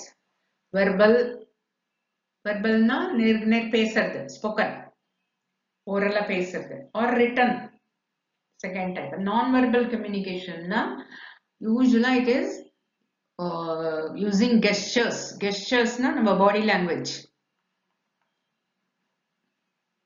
So உங்களுக்கு ரொம்ப சர்ப்ரைசிங்கா இருக்கும், நம்ம வாய் திறந்து எதுவும் சொல்லல, எழுதல, ஆனாலும் நீங்க நடக்கிற நட, அதெல்லாம் பாடி லாங்குவேஜ், நீ பார்க்கிற பார்வை, நீ கையை எப்படி, ஒரு இன்டர்வியூ எஸ்பெஷலி இன்டர்வியூல எல்லாம் இதெல்லாம் நோட் பண்ணுவாங்க. நீ எப்படி உட்கார்ற, நீ என்ன ட்ரெஸ் பண்ணிருக்க, நீ எப்படி சிரிக்கிற, நீ எப்படி மூஞ்சிய சுருக்குற, கையை எங்க வச்சிருக்க, நீ எப்படி ரூம்குள்ள நுழைஞ்ச, நீ எப்படி அந்த டீயை குடிக்கிற, இதெல்லாம் பார்த்து கவனிச்சு உங்களுக்கு அந்த இன்டர்வியூக்கு மார்க்கு உண்டு. அதான் நான் verbal communication. This is as important as verbal communication or written communication. So இதுல எல்லாம் நம்ம கவனம் செலுத்தணும். அதனாலதான் நம்ம கம்யூனிகேஷன் வந்து ஆர்ட் அண்ட் சயின்ஸ்ன்னு சொல்றோம். இவ்வளவு ஸ்கில்ஸ் இருக்கு. நம்ம இன்டர்வியூக்கு போகும்போது எப்படி ட்ரெஸ் பண்ணணும், எப்படி பேசணும், எப்படி கையை வச்சுக்கணும், எவ்வளவு குரல சத்தமா பேசணும், எப்படி உட்காரணும் சேர்ல, இவ்வளவு இருக்கு. இதெல்லாம் வந்து கற்றுக்கொள்ள முடியும், பயிற்சியின் மூலம் பெற முடியும். நிறைய கோர்சஸ் எல்லாம் இருக்குது. அப்பதான் வந்து நம்மளோட கம்யூனிகேஷன் எஃபெக்டிவா இருக்கும். ஸோ எவ்வளவு நம்ம பேசாததெல்லாம் கூட எவ்வளவு கவனிக்கிறாங்கிறது உங்களுக்கு கேட்டாலே உங்களுக்கு ஆச்சரியமா இருக்கும். அதுக்கு எவ்வளவு மார்க் போடுறாங்கிறது இன்னும் ஆச்சரியமா இருக்கும்.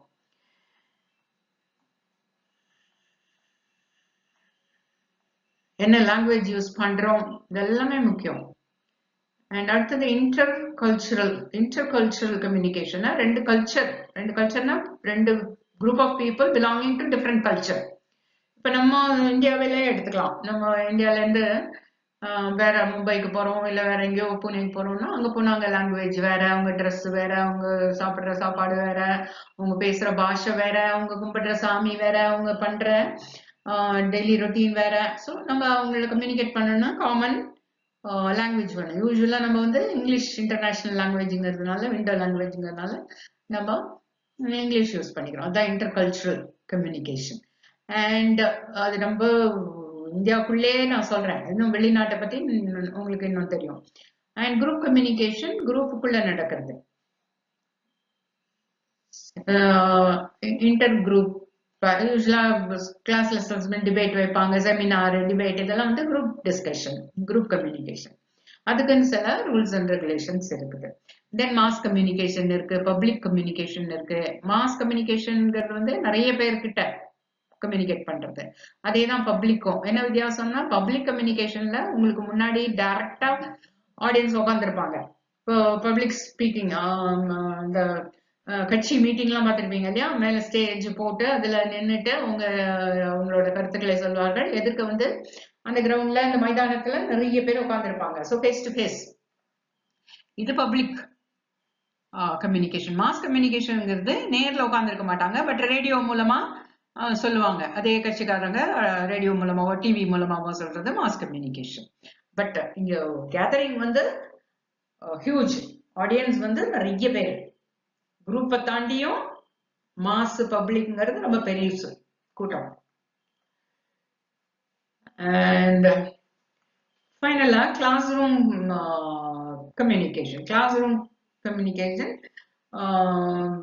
நீங்க எல்லாருமே கிளாஸ் ரூம் ப்ரொஃபஸரா போறதுக்கு இந்த எக்ஸாம் எழுதுறீங்க. ரொம்ப முக்கியம் class room communication. And classroom கம்யூனிகேஷன்ல யூஸ்வலா எது ப்ரிஃபர் பண்றோம்னா டூ வே ஃப்ளோ தான். ஃப்ரம் தி டீச்சர் கிட்ட இருந்து ஸ்டூடெண்ட்ஸ் கிட்ட போகணும் கம்யூனிகேஷன். அதே மாதிரி ஸ்டூடெண்ட்ஸ் கிட்ட இருந்தும் இன்ஃபர்மேஷன் ஃபீட்பேக் எல்லாம் வந்து டீச்சருக்கு வரணும். டீச்சர்ட்டேருந்து ஸ்டூடெண்ட்டுக்கு அண்ட் ஸ்டூடெண்ட்லேருந்து டீச்சருக்கு, இதான் டூ வே ஃப்ளோவா, two way flow of information ரெண்டுமே நடக்கணும். அப்பதான் அது effective communication.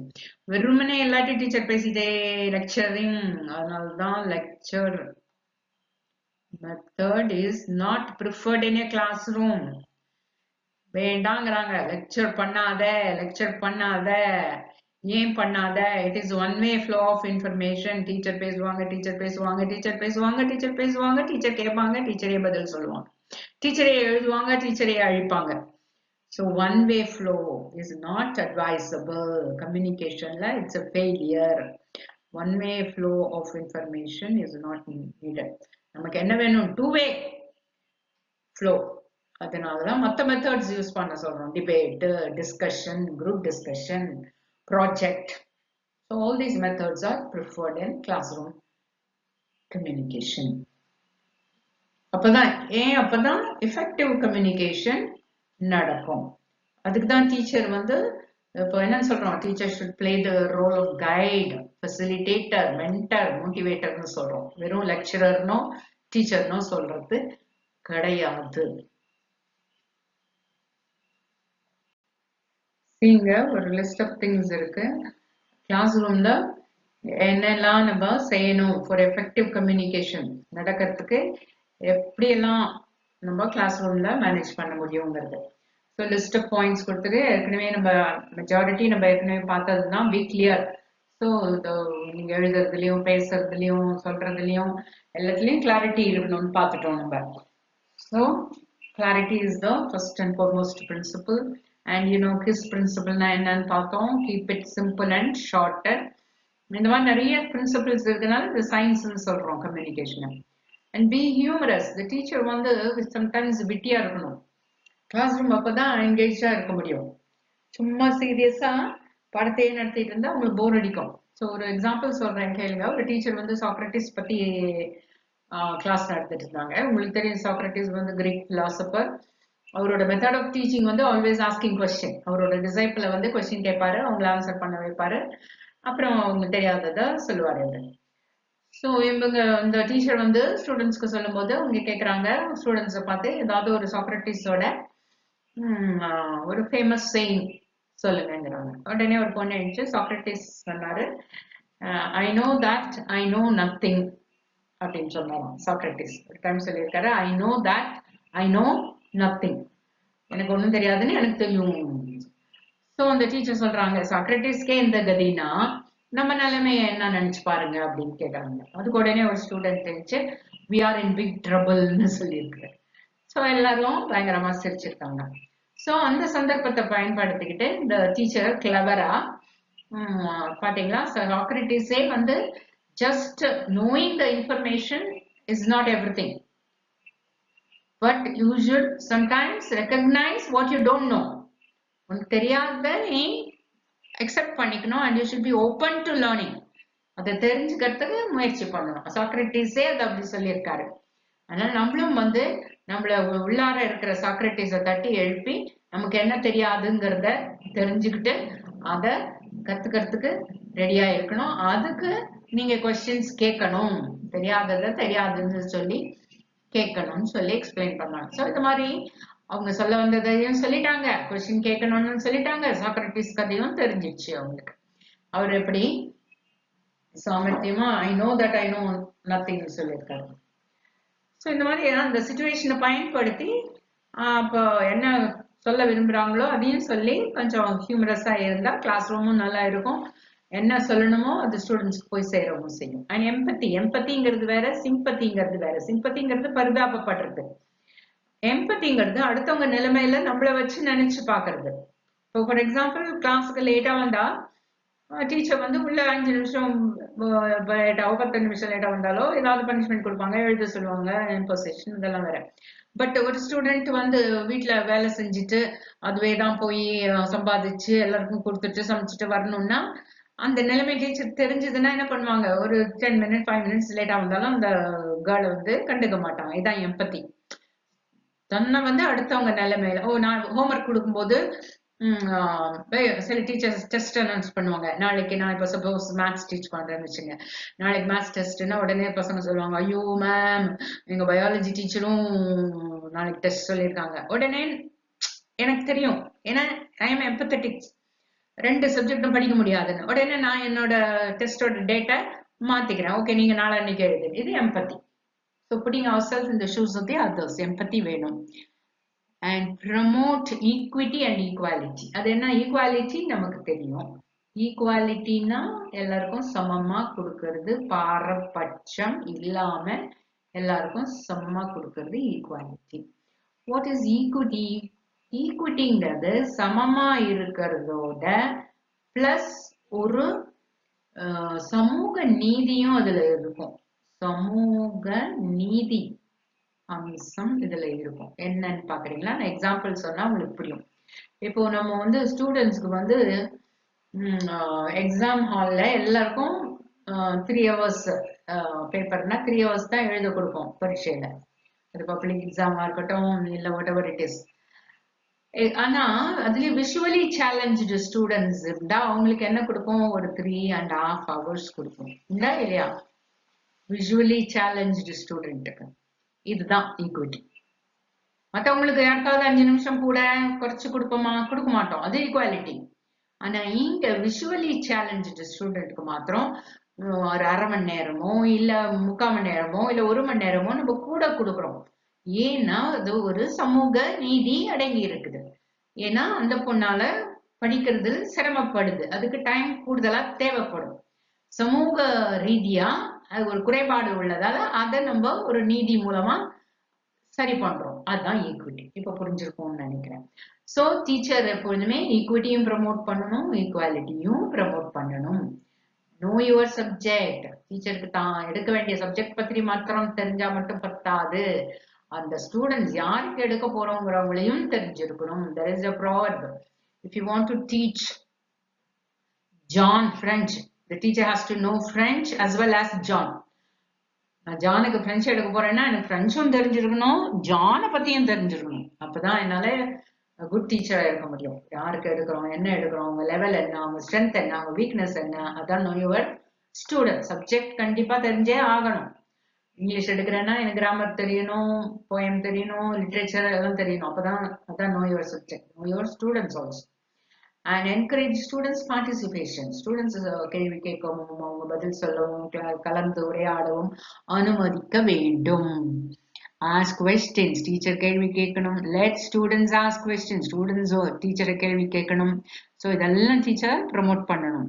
Plan class room activities. முதல் நாளே பிளான் பண்ணிட்டு வரணும். நாளைக்கு என்ன செய்ய போறோம், என்ன ஆக்டிவிட்டிஸ், எந்த மாதிரி டீச்சிங், என்ன மெத்தடு, லேபா இல்ல கிளாஸ் ரூமா, என்ன மெத்தடு, ப்ராஜெக்ட் மெத்தடா இல்ல குரூப் டிஸ்கஷனா டிபேட்டா, எல்லாத்தையும் முன்கூட்டியே தீர்மானிச்சுட்டு பிளான் பண்ணிட்டு வரணும். Respect the students. Give respect, take respect, give them choice. சில சமயம் அவங்களுக்கும் ஒரு அவங்க அபிப்பிராயத்தையும் கேட்டு அதுக்கேற்றபடி நடந்துக்கணும்.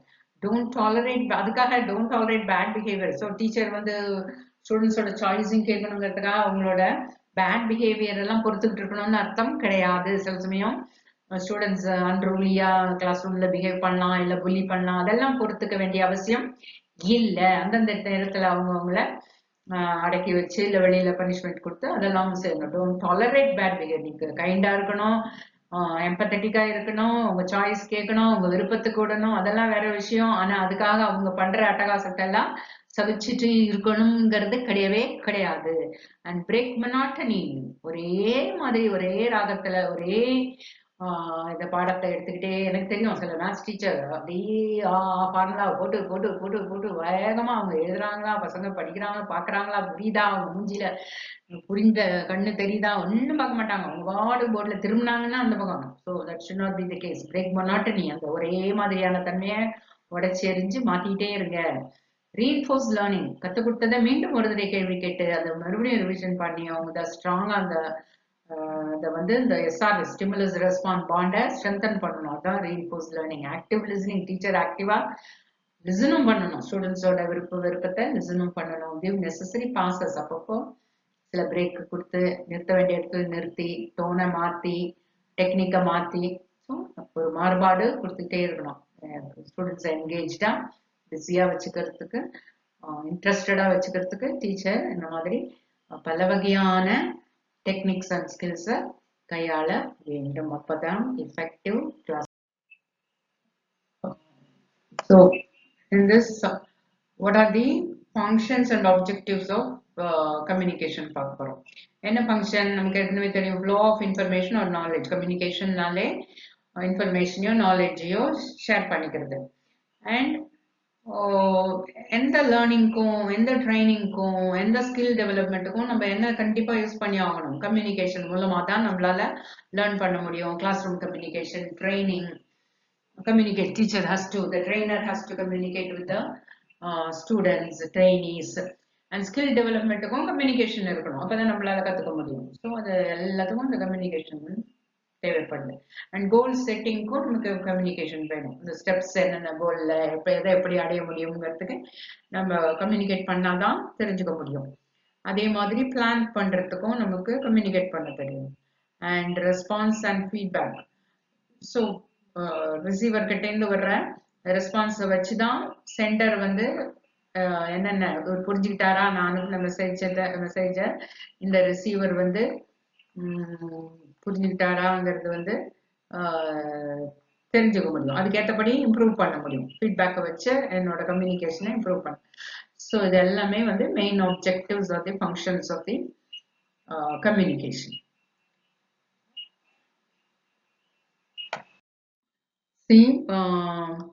இதுல குவிஸ் கொடுத்துருக்கேன், 4 கொஸ்டின் கொடுத்துருக்கேன். கம்யூனிகேஷன் டாபிக்ல இருந்து ஆன்சர் பண்ண ட்ரை பண்ணுங்க. ஆன்சர் பார்க்காதீங்க, நீங்களா பண்ணுங்க. அண்ட் ஃபர்ஸ்ட் கொஸ்டின் பாருங்க. Choose the correct sequence of steps in which relationship build.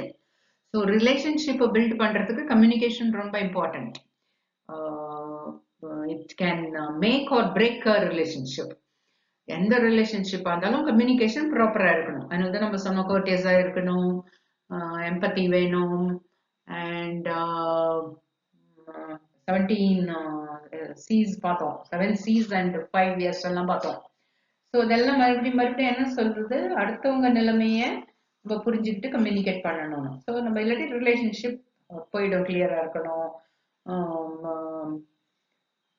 கன்சன்ட்ரேட்டா இருக்கணும், கான்கிரீட்டா இருக்கணும், கரெக்டா இருக்கணும். ஸோ இப்போ வந்து நிறைய ஸ்டெப்ஸ் இருக்கு.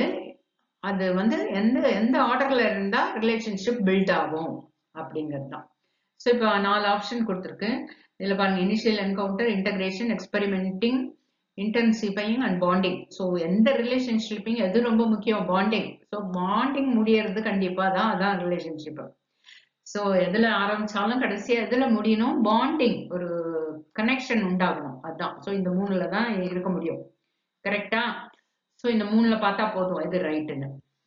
ஸோ ஃபர்ஸ்ட் வந்து இனிஷியல் என்கவுண்டர். ஸோ ஸ்டார்டிங் என்ன இருக்கும், எந்த ரிலேஷன்ஷிப்லயும் அது ஃப்ரெண்ட்ஸா இருக்கலாம், இல்லை பாய் ஃப்ரெண்ட் கேர்ள் ஃப்ரெண்டா இருக்கலாம், டீச்சர் ஸ்டூடெண்ட் ரிலேஷன்ஷிப்பா இருக்கலாம், இல்லை பாஸ் சபார்டினேட் ரிலேஷன்ஷிப்பா இருக்கலாம், ஃப்ரெண்ட்ஸா, எதா இருந்தாலும் எந்த ரிலேஷன்ஷிப்புக்கும் பாண்டிங் வேணும், ஃபைனலா முடியணும். ஸ்டார்டிங் வந்து இனிஷியல் என்கவுண்டர் தான், இனிஷியல் பேரு தெரிஞ்சிருச்சு. ஸோ இது எதுல இருக்குன்னு பாருங்க. இந்த 2 இது ஒண்ணு போயிடுச்சு இல்லையா, பாண்டிங். 3 இதுல இல்ல. எக்ஸ்பெரிமெண்டிங் எடுத்தோடனே எக்ஸ்பெரிமெண்ட் பண்ண மாட்டோம், இனிஷியல் என்கவுண்டர். ஸோ இந்த 2ல தான் கரெக்ட் ஆன்சர் இருக்கணும், ஏக்குள்ளேயும் பிக்குள்ளேயும். ஏன் சொல்றேன்னு புரியுது இல்லையா? ஸோ ரிலேஷன்ஷிப்னாலே பாண்ட் வேணும். இது 3 தான் பாண்டில் முடியுது. ஸோ ஏ பி டி. ஸோ இந்த 3ல பார்த்தா போதும். இப்போ D எலிமினேட் பண்ணிட்டோம். ஏன்? இனிஷியல் என்கவுண்டரே இல்ல அங்க எக்ஸ்பெரிமெண்டிங். இனிஷியலா ஃபர்ஸ்ட் என்னது இனிஷியல் என்கவுண்டர் பார்க்கறது மீட் பண்றது, அதுதான் எந்த ரிலேஷன்ஷிப்புமே அப்படிதான் தொடங்கும். இனிஷியல் என்கவுண்டர் தான் அது. அப்பா அம்மா உறவா இருந்தா கூட இனிஷியல் என்கவுண்டர். அப்புறமா வந்து என்ன இன்டகிரேஷன் எக்ஸ்பெரிமெண்டிங் என்னது புதுசு புதுசா நம்ம ட்ரை. சப்போஸ் ஒரு புது கேர்ள் ஃப்ரெண்ட் பிடிக்கிறீங்க இல்ல பாய் ஃப்ரெண்ட் பிடிக்கிறீங்கன்னா என்ன பண்ணுவீங்க? எக்ஸ்பெரிமெண்ட் பண்ணி பார்ப்பீங்க. பர்த்டேக்கு கிஃப்ட் வாங்கி கொடுப்போம். ஸோ குஷி ஆறாங்களா இல்லையா? எக்ஸ்பெரிமெண்ட் ஓகே, பாசிட்டிவ் ரெஸ்பான்ஸ் கிடைச்சதுன்னா இன்டென்சிஃபை, அது மறுபடியும் இன்னும் ஸ்ட்ரென்தன் பண்ணுவீங்க. அப்புறம் எல்லாத்தையும் என்னெல்லாம் பிஹேவியர்லாம் பிடிக்கும் என்னெல்லாம் பிடிக்காதுன்னு அதெல்லாம் இன்டெகிரேட் பண்ணுவீங்க. ஸோ ஃபைனலா பாண்டிங் உருவாகும். ஸோ இதான் இந்த ஆர்டர். புரியுதா? ஸோ இந்த வேர்ட்ஸுக்கு அர்த்தம் தெரியணும், அந்த உங்களால கெஸ் பண்ண முடியணும். ஸோ ரிலேஷன்ஷிப்னா கண்டிப்பா பாண்டிங் வேணும். அதான். ஸோ என்ன இங்க எக்ஸ்பெரிமெண்டிங்? இதான் you experiment something new and அதை இன்டென்சிஃபை பண்றது, இன்னும் ஸ்ட்ரென்தன் பண்றது, அதெல்லாம் இன்டகிரேட் பண்ணிக்கிறது. ஸோ நீங்க எக்ஸ்பெரிமெண்ட் மூலமா நீங்க கண்டுபிடிச்சதை அதை உள்வாங்கிக்கிட்டு அது படி செய்யறது. ஸோ இதான் order. So you got it. Question number 2 பாருங்க. Choose the correct sequence of steps in which a relationship ends. போன இதுக்கு கொஸ்டினுக்கு அப்படியே உள்டா. அங்க வந்து where a relationship begins. Build. புதுசா ரிலேஷன்ஷிப் பில்ட் பண்றதுக்கு என்ன ஸ்டெப்ஸ் எப்படி வரிசையில நடக்குதுன்னு பார்த்தோம். இங்க வந்து ஒரு ரிலேஷன்ஷிப்பை முறிக்கிறதுக்கு எண்ட் பண்றதுக்கு என்ன ஸ்டெப்ஸ் வரிசையா நடக்கும், எது ஃபர்ஸ்ட் நடக்கும், எது முடிக்கிறதுக்குனால என்னது டெர்மினேஷன். அதுதானே முடியணும். டெர்மினேஷன்னா முடியறது. ஸோ ஆன்சர் எதுக்குள்ளதான் இருக்கணும்? இந்த 3. ஸோ இப்படிதான் நீங்க எலிமினேட் இதை பார்க்கவே வேண்டாம். ஏ பார்க்கவே வேண்டாம், பிசிடி பார்த்தா போதும். ஸோ ஒரு உறவை முறிக்கிறதுக்கு என்னவெல்லாம் நடக்கும், எந்த ஆர்டர்ல நடக்கும்? Termination, end. இப்ப பாருங்க, சர்க்கம்ஸ்கிரைபிங். சர்க்கம்ஸ்கிரைபிங்னா ஒரு லிமிட் பண்றது. ஸ்டாக்னேட்டிங்னா நிறுத்துறது. அவாய்டன்ஸ் ஒதுக்குறது. டிஃபரன்ஷியேட்டிங் வித்தியாசம் பார்க்கறது. ஸோ முதல்ல உங்களுக்கு ஒரு உறவை முறிக்கணும்னா முதல் ஸ்டெப் என்னதான் நடக்கும்? வித்தியாசம் தான் பார்ப்போம். என்னது ஒன்னுது, நான் இப்படி நீ அப்படி. So differentiating first. அடுத்தது சர்க்கம்ஸ்கிரைபிங். ஓகே, நான் எப்படிப்பா, எனக்கு பிடிக்காது, அந்த மாதிரி செய்ய கூடாது, எனக்கு டிஃபன் தான் வேணும், ஸோ வீட்டில் இனிமே டிஃபன் தான், லிமிட் பண்ணியாச்சு. அடுத்தது ஸ்டாக்னேட்டிங். மீல்ஸ் செய்யறதே நிறுத்தியாச்சு, வெறும் டிஃபன் தான், நோ மீல்ஸ், ஸ்டாக்னேஷன். அடுத்தது அவாய்டன்ஸ், கம்ப்ளீட்டா ஒதுக்குறது.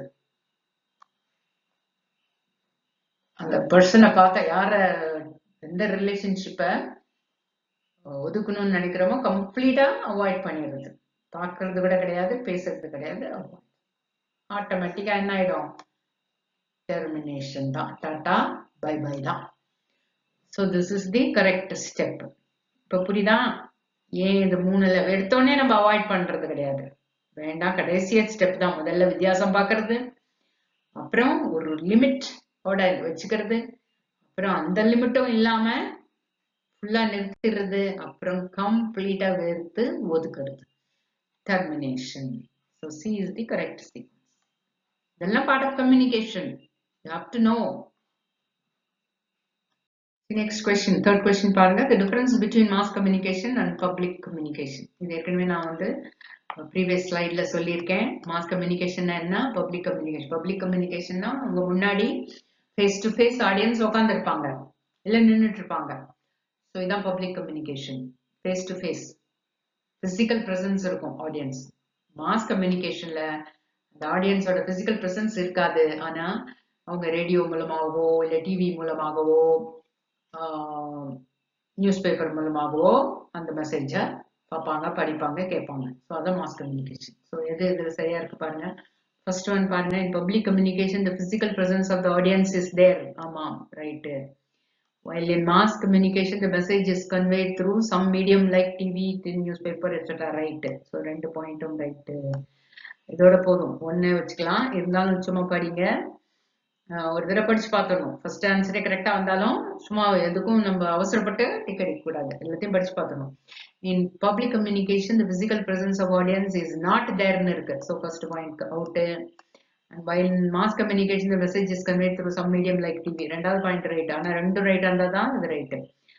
தேர்ட் பாயிண்ட் வாங்க. Third option in public communication the message is conveyed through some medium. No, wrong.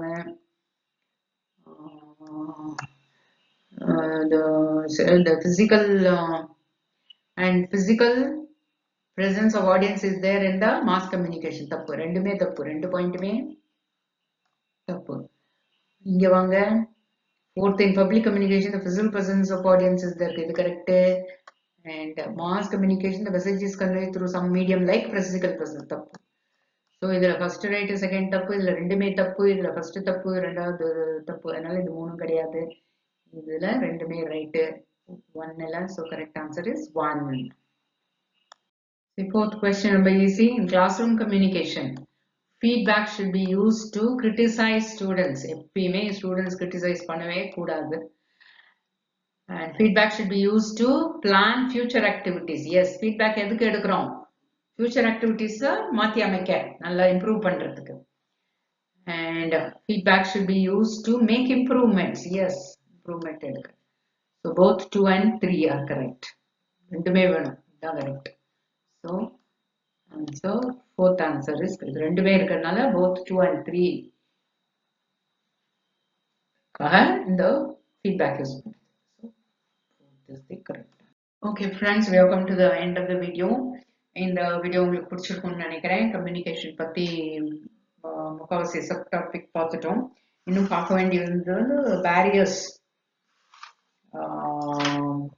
To effective communication and mass media and society தான் இருக்குது. அதை அடுத்த வீடியோவில் போடுறேன். இதில் லென்த் ரொம்ப ஜாஸ்தி ஆயிடுச்சு. ஸோ June 16th உங்களுக்கு எக்ஸாம் இருக்குன்னு நினைக்கிறேன். So all the best for all of you. Go through my previous videos also. தமிழ்லையும் இருக்கு, இங்கிலீஷ்லையும் இருக்கு. எல்லா டாபிக்கும் போட்டிருக்கேன். ஒரு 2-3 டாபிக் தான் இன்னும் பாக்கி இருக்குது. இந்த கம்யூனிகேஷன்ல இன்னும் ஒரு வீடியோ வரணும். அப்புறம் இது ஒன்று இருக்கு, பீப்புள் அண்ட் என்வாயன்மெண்ட், அது ஒன்று இருக்கு. அந்த பாலிசிஸ், ஹையர் எஜுகேஷன் பாலிசிஸ் ஒன்று இருக்கு. அவ்வளோதான் இருக்குன்னு நினைக்கிறேன். மற்ற டாபிக் எல்லாத்துக்கும் வீடியோ போட்டேன். யாரும் ரிசர்ச் பற்றி கேட்டிருந்தீங்க, ரிசர்ச் எல்லாம் போட்டாச்சு. அண்ட் இப்போ காம்ப்ரிஹென்ஷன் கூட ICT ஒன்று இருக்கு.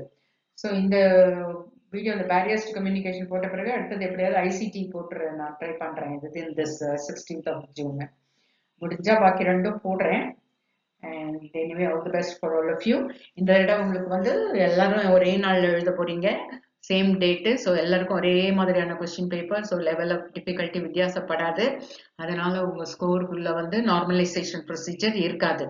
ஏன்னா முதல்லலாம் இவ்வளவு வருஷம் பல செஷன்ல பல டேட்ல பண்றதுனால பல question paper level of difficulty வித்தியாசப்படுங்கிறதுனால எல்லா ஸ்கோர்ஸையும் நார்மலைசேஷன் ஒரு ப்ரொசீஜர் பண்ணிட்டு இருந்தாங்க உங்க ஸ்கோரை. இப்போ எல்லாருக்கும் ஒரே பேப்பருங்கிறதுனால எல்லாருக்கும் ஒரே லெவல் ஆஃப் டிஃபிகல்ட்டிங்கிறதுனால இந்த நார்மலைசேஷன் ப்ரொசீஜர் இருக்காது. ஸோ அதை பற்றி நீங்கள் worry பண்ண வேண்டியதில்லை. So all the best. Go through my video again and again, and if you have any doubt you can